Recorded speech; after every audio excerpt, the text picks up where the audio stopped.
দর্শক, বৈশাখী উৎসবের খবর জানাতে বিভিন্ন স্থান থেকে যুক্ত হচ্ছেন আমাদের সহকর্মীরা। প্রথমে যাব ঢাকা বিশ্ববিদ্যালয়ের হাকিম চত্বরে। সেখানে আছেন সহকর্মী রাশেদ রায়হান। রায়হান, বৈশাখী উৎসবের কেমন উদযাপন দেখছেন আজকে, আপনি জানাবেন আমাদেরকে।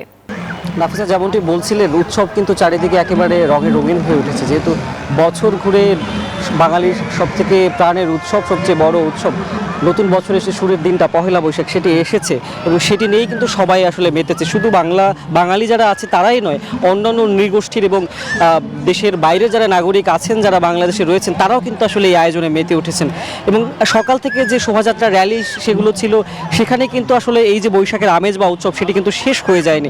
এরপরও কিন্তু বিভিন্ন যে বিনোদন কেন্দ্রগুলো আছে, এই ঢাকা বিশ্ববিদ্যালয় হাকিম চত্বর সহ নানা জায়গায় কিন্তু সবাই আসলে মেতে উঠেছে পরিবার পরিজন নিয়ে আনন্দ উপভোগ করতে। নাগরদোলা থেকে শুরু করে নানান কিছু রয়েছে, যেগুলোতে কিন্তু আসলে সবাই উপভোগ করার আসলে চেষ্টাটা করছে। আর অনেকের সাথে কথা বলছিলাম, সবাই বলছিলেন এই বৈশাখের এই প্রথম দিনে, চৈত্রের এই সময়টা পেরিয়ে সবারই আসলে যে চাওয়াটা, সেটি হচ্ছে শান্তি ও সম্প্রীতি। বাকি সময়টা যাতে আসলে সবার ভালো যায়, সবাই আসলে ভালো থাকতে পারে, পুরো সময়টা যাতে কোনো নির্বিঘ্নে কাটতে পারে। পুরনো সময় যত জীর্ণতা আছে, যত জড়তা আছে, সব অশুভকে পেছনে ফেলে যাতে তাদের পুরো বছরটা আসলে পূর্ণ করতে পারে, সেটাই কিন্তু চাওয়া আসলে তাদের। এবং নগরী যারা রয়েছে তারা কিন্তু আসলে কর্মব্যস্ত সময় পার করেন বাকিটা সময়, সে কারণেই সবার চাওয়া থাকে যাতে সকলে পরিবার পরিজন নিয়ে একটু ঘুরতে যেতে পারেন। এবং ওই বৈশাখের এই দিনটা কিন্তু সেটি বেছে নিয়েছেন। এবং একই সাথে আমরা দেখতে পেয়েছি গত কয়েক বছর ধরে রাজধানী যে জায়গাগুলোতে, সব জায়গাগুলোতে আমরা দেখতে পাচ্ছি লোকজ যে উপাদানগুলো রয়েছে, যেগুলো গ্রামে আমরা দেখে থাকি বৈশাখে নানান ধরনের মেলা হয়, সেটি কিছুটা কম থাকলেও কিন্তু নগরবাসীরা সেই স্বাদটি কিন্তু আসলে এখন পাচ্ছে। এবং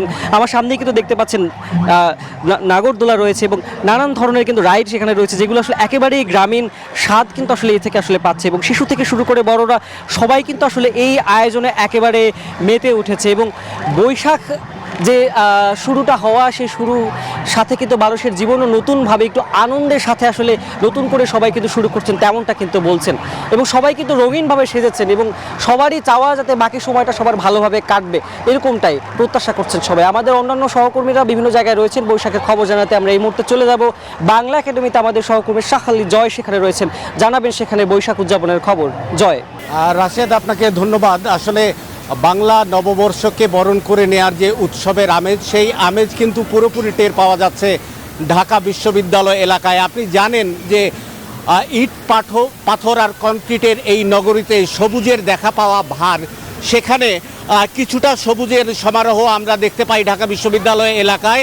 এবং এখানকার যেই সবুজ ঘাস এবং গাছের নিচের যেই সবুজ অংশ রয়েছে, সেখানেই কিন্তু আমরা দেখতে পাচ্ছি যে গ্রামীণ আবহে এক ধরনের বৈশাখী মেলা আমরা লক্ষ্য করছি, যেই মেলায় সব ধর্মের, সব বর্ণের, সব বয়সের মানুষ কিন্তু এসে উপস্থিত হচ্ছে। আপনি নিশ্চয়ই জানেন যে বৈশাখের প্রথম দিনে কীরকম গরম থাকে, তীব্র তাপদাহ থাকে। মানুষ কিন্তু সেই তীব্র তাপদাহ উপেক্ষা করেই এই উৎসবে যোগ দিতে আসছে। এবং আজ সকাল থেকেই, সূর্যোদয়ের পর থেকেই মানুষের যে ঢল এখানে শুরু হয়েছে, এই ঢল কিন্তু চলবে সূর্যাস্ত পর্যন্ত।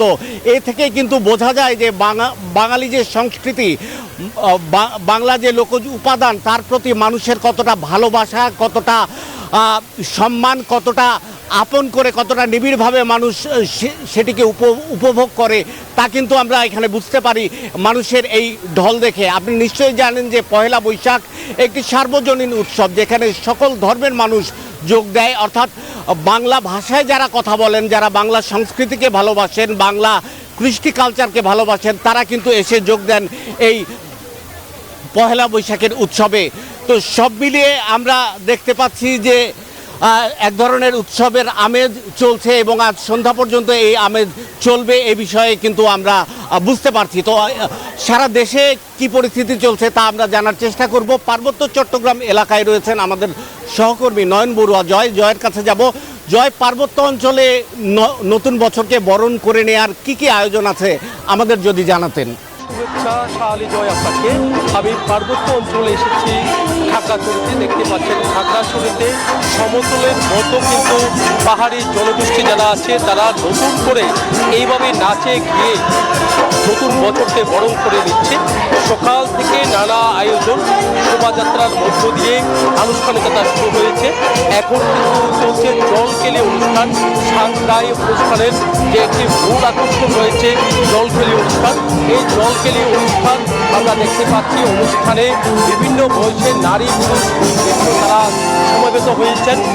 এখানে গা ভিজিয়ে কিন্তু আসলে পুরানো বছর বলতে যে শৌর্য বিদায়ী বছরের সব গ্লানি ভুলে এবার নতুন বছরের জন্য সুখকর সুন্দরময় হোক এমন প্রত্যাশা নিয়ে কিন্তু নতুন বছরকে তারা বরণ করে নিচ্ছেন। আমরা দেখতে পাচ্ছি এখানে সাংস্কৃতিক অনুষ্ঠানের আয়োজন হয়েছে, তেমনিভাবে কিন্তু জলকেলি অনুষ্ঠানে সবাই নেচে গিয়ে 1 থেকে 1.5 ঘন্টা পর্যন্ত চলছে এখন উৎসব।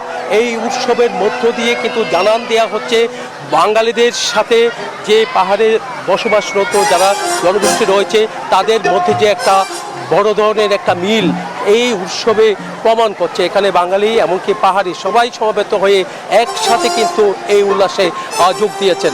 এই ছিল আমার এখানকার সর্বশেষ। ফিরে যাচ্ছে আমার স্টুডিওতে নাফিসার কাছে। জয়, ধন্যবাদ আপনাকে আমাদের সঙ্গে যুক্ত হওয়ার জন্য।